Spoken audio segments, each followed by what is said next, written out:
जय गुरु जी, संगत जी, जय गुरु जी। ओम नमः शिवाय, शिव जी सदा सहाय। ओम नमः शिवाय, गुरु जी सदा सहाय। सभी साथ संगत को जय गुरु जी। चैनल को सब्सक्राइब कर दीजिए और बेल आइकन को प्रेस कर दीजिए ताकि जितने भी सत्संग इस चैनल पर शेयर होंगे वो आप तक सुगमता से पहुंच सके। तो संगत जी, आप भी अगर अपना सत्संग शेयर करना चाहते हैं तो स्क्रीन पे जो नंबर आपको फ्लैश हो रहा है, सामने दिख रहा है, उस पर आप साफ रिकॉर्ड में, साफ आवाज़ में रिकॉर्ड करके, या फिर उसको आप अगर लिख के भेजना चाहते हो तो आप लिख के भी भेज सकते हो। आज का सत्संग महाराष्ट्र से शेयर हुआ है इस नंबर पे, व्हाट्सएप नंबर पे, और उन्होंने बोला है कि आप इसको जल्द से जल्द शेयर कर दीजिएगा। वैसे आज तो गणेश जी का विसर्जन भी है और कुछ लोग उनका बहुत धूमधाम से विसर्जन हो रहा है। हमारे यहाँ पे भी बहुत अच्छे तरीके से मनाया जा रहा है। और आंटी जी का दिव्य सत्संग आप भी सुनिए। तो आंटी जी अपने सत्संग की जो शुरुआत है वो गुरु जी के मंत्र द्वारा करना चाहते हैं। जय गुरु जी, शुक्राना गुरु जी। ओम नमः शिवाय, शिव जी सदा सहाय। ओम नमः शिवाय, गुरु जी सदा सहाय। मैं अकोला महाराष्ट्र से हूँ। 6 सितंबर को मैं शाम को गुरुजी का सत्संग कर रही थी। तब मेरे मन में आ रहा था कि मैं लाल बाग के राजा के दर्शन करने बॉम्बे जाऊं। ऐसे में सत्संग की भी सोच रही थी। रात में मैंने लाल धोती में लाल बाग का स्टेटस डाला उसी दिन व्हाट्सएप पर। फिर नेक्स्ट डे 7 तारीख को जैसे ही मैं घर से निकली गणेश जी को लेने, तब मुझे 777 दिखाई दिए और गुरु जी को मैं बोली, आप ही आना गणेश जी के रूप में मेरे घर पर। मैं जैसे ही गणेश जी देखने लगी, मुझे लाल बाग के राजा दिखे छोटे स्वरूप में। मुझे नहीं पता था छोटे स्वरूप में भी मिलते हैं लाल बाग के राजा। फिर मैं थोड़ा आगे गई तो एक शॉप पे एक छोटी सी लड़की पूछ रही थी, भैया लाल बाग का राजा है क्या आपके पास? मैं भी पूछने लगी उनसे कि आपके पास है क्या? तो उन्होंने मुझे भी फोन में फोटो दिखाया, बोला ऐसे रहते हैं वो दिखने में। फिर जैसे ही 7 बजे मुझे दूर से लाल बाग के राजा दिखे। 7:01 पर लाल धोती में मैंने लाल बाग के राजा को लिया। मुझे समझ आ गया था कि गुरु जी ही आ रहे हैं इनके रूप में, इसलिए कल से इशारे दे रहे थे। बहुत बहुत शुक्राना मेरे गुरुपा। मुझे 12 सितंबर को गुरु जी ने सत्संग भी करवाया, मुझसे अपने हाथों से प्रसाद भी बनवाया और भोग भी लगाया। उन्होंने बहुत सारी ब्लेसिंग्स भी दी। बहुत बहुत शुक्राना मेरे गुरुपा। ओम नमः शिवाय, शिव जी सदा सहाय। ओम नमः शिवाय, गुरु जी सदा सहाय। तो ये आंटी जी का बहुत ब्यूटीफुल सा सत्संग था जिसमें आंटी जी ने ये सारा बताया कि कैसे गणपति वो लेने जा रहे थे और उनके मन में क्या इच्छा थी, जिनको वो छोटे रूप में गणपति जी को चाहते थे, और गुरु जी ने उनको जब ब्लेसिंग्स दी इस तरीके से कि हाँ, और उन्होंने बोला कि आप ही आना, और वो मिल गए उनको। तो आंटी जी आपका बहुत ही सत्संग ये ब्लेसिंग्स था। जिस तरीके से गणपति सबके कष्ट हरते हैं, ऐसे ही इस सत्संग में सुनने वाले जो भी इस सत्संग को सुने, शेयर करे वगैरह, आगे तक संगत तक पहुंचाए, उनके भी गणपति कष्ट हरे, संकट हरे। बहुत ही प्यारा ये सत्संग था। अब आगे पितृपक्ष भी आ रहा है। तो संगत जी, आपसे एक ही अनुरोध है, मैं नहीं जानती आप किस रिलीजन से बिलोंग कर रहे हैं जो सुन रहे हैं, पर सर्वप्रथम जो गाय की रोटी बनती है ना, सिंपल गाय की रोटी, उसके ऊपर गुड़ रख के, अगर आप इस पितृपक्ष में, गुरु जी की ओल्ड संगत का ये सत्संग था जहाँ पे गुरु जी ने एक थे अंकल जो काफ़ी ज़्यादा परेशान थे, तो ये मैंने उनका संगत का सत्संग सुना। बेसिकली उन्होंने बताया, गुरु जी ने उस टाइम बोला था कि तू जेडी भी अनाज खांदा है, जितना भी वो कुछ करते हो वगैरह, वो उन पे हिस्सा तो हमारे जानवर का भी ना, हम उसका दूध पी रहे हैं गाय माता का। तो छत पे दाना जो हम डालते हैं, या फिर हम जो भी हम सेवा करते हैं पक्षियों की, ये गुरु जी को बहुत पसंद थी।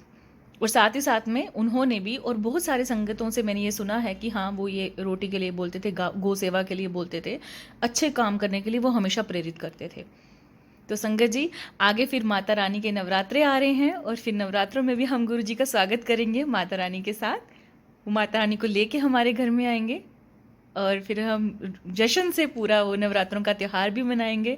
कितना अच्छा लगता है ना कि जैसे ये त्यौहार शुरू होने वाले हैं, मतलब जब ये पितृपक्ष स्टार्ट होता है ना, तो एक एक ना आस आती है मन में कि हाँ, अब ये समाप्त हो जाएगा, फिर नवरात्रि आ जाएंगे, फिर दीपावली आ जाएगा, फिर कार्तिक के हवन शुरू हो जाते हैं। वैसे हमारे घर में कार्तिक मास के हवन भी शुरू होते हैं, और उसके बाद फिर 1 दिसंबर की ब्रेक आते हैं, फिर माघ महीने के हवन शुरू हो जाते हैं। मतलब करना ना करना ये टोटली आपके ऊपर डिपेंड है। गुरुजी ने किसी को मना ही नहीं की, सिर्फ रब का नाम जाप, जो नाम सिमरन है ना संगत जी, नाम सिमरन करना चाहिए। एक बात मैं आपको और बोलना चाहती हूँ।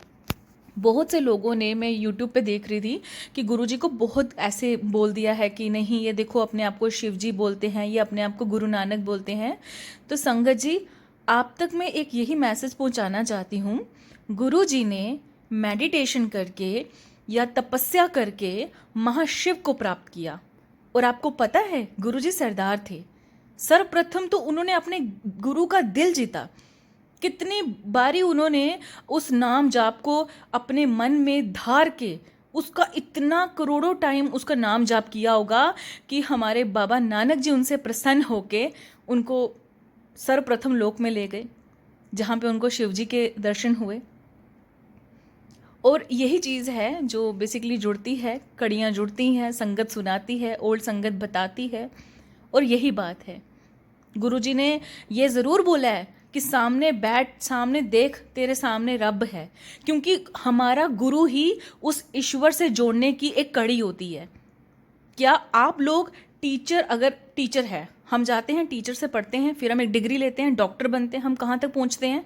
कड़ी कौन है? वो अध्यापक, वो टीचर, वही तो हमारे गुरुजी हैं, जो हमें पार ब्रह्म से मिलाने के लिए हमारे लिए बैठे हुए हैं। तो कृपया कर जो जिन लोगों को इस चीज़ का नहीं है ना समझ कि वो क्या है क्या नहीं है, आप प्लीज़ सत्संग उनको सुनाइए या उनको इस तरीके से समझाइए, शायद उनको समझ आ जाए। और गुरु और भगवान में कोई अंतर नहीं होता, क्योंकि गुरु और भगवान बिल्कुल साथ साथ होते हैं। हमारे गुरु जी ही भगवान जी के आगे हमारे लिए जाके बताते हैं, पूरा हमारा साथ देते हैं। जब वैतरणी नदी होती है ना, उसमें गुरु, जब हमने गुरु की ध्यान किया होता है, गुरु का मंत्र जाप, नाम जाप किया होता है जो उन्होंने दिया होता है, वो वैतरणी नदी से ही गुरु का मंत्र जाप, वहाँ भी गुरु जी आते हैं हमें लेने के लिए, आओ, और नौका में बिठा के वो पार करवा देते हैं। पर ये कुछ लोगों को कभी समझ नहीं आने वाला, क्योंकि हर लोग अपने अलग अलग रिलीजन से बिलोंग करते हैं। वो आजकल जो फैक्ट्स चल रहे हैं ना ऊपर, मतलब लाइक सब लोग अगर गलत गलत बोल रहे हैं तो मैं सही बोलूँगा तो मुझे कुछ बोल देंगे, ऐसी कोई बात नहीं है। बस सही को सही बोलो और गलत कुछ भी नहीं है, बस कुछ मिसअंडरस्टैंडिंग है जो कि सबको हो जाती है। तो संगत जी, आज का सत्संग आंटी जी का था, अकोला आंटी जी का था, जो उन्होंने महाराष्ट्र से हमें भेजा। और इस बीच मैंने आपको थोड़ी सी बात भी बताई। अगर मेरे से कोई भी भूल चूक हो गई हो ना संगत जी, तो कृपया कर मुझे माफ़ कर दीजिएगा। मैं भी अभी नई संगत हूँ, गुरु जी को जान रही हूँ, गुरु जी के ओल्ड संगत के सत्संग सुनती हूँ, उनके साथ जुड़ी हूँ मैं पूरी तरीके से। और यहीं पे मैं अपना शुक्राना, उनका शुक्राना सत्संग जो है और ये सत्संग को अब विराम देती हूँ गुरु जी के मंत्र द्वारा। ओम नमः शिवाय, शिव जी सदा सहाय। ओम नमः शिवाय, गुरु जी सदा सहाय। जय गुरु जी संगत जी, जय गुरु जी।